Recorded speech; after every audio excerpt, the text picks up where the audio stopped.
Nazaj v Slovenijo, srce med vinogradi. Na Špičniku pri Svečini je med zaljubljenci zelo priljubljena destinacija. Cesta v obliki srca obdaja vinograde vinogradniške družine Šrbine, kjer je Valentinovo nekaj posebnega.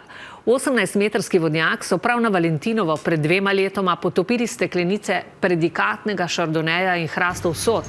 Tam je Valentinovo vino zorelo, ob letošnjem dnevu ljubezni pa so ga potegnili iz vodnjaka.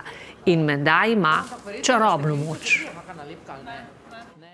Trte šardoneja vinogradnikov Šrbine rastejo neposredno v srcu in tudi vodnjak je tam. Tako so pred 2 letoma vanj potopili steklenice šardoneja letnik 2019 in hrastov sod z isto sorto letnik 2021. Ob letošnjem Valentinovem pa je napočil trenutek, ko so steklenice in sod iz globin dvignili na površje.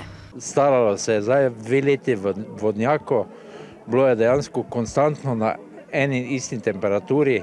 Tudi ni bilo nihanja v temi, na konci na 18 metrov. Da vino v takih optimalnih pogojih, ko lahko zori, je potem najboljše, kaj se sploh more.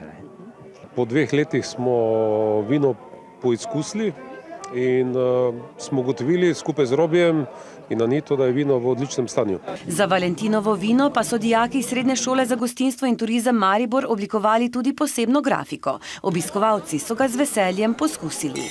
Prihaja iz samega srčka, tudi pridelano srcem. Zelo dobro je, neverjetno, nekaj posebnega. Se vam zdi, da bi znalo imeti čarobno moč? Če jo ima, potem najbolj, že se kar celo gajbo vzamemo, ne?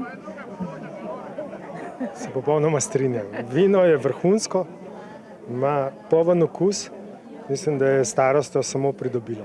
Vsa vina odražajo ljubezen in trud, Valentinovo vino pa še toliko bolj, pravita zakonca Šerbinek. Tudi vsem našim obiskovalcem rečem, da če se ne bojo pri nas zaljubili, se bojo zaljubili vsaj v naša vina. Z vinom je tako kot z ljubeznijo, najvrednejša je, kadar se neguje in zori.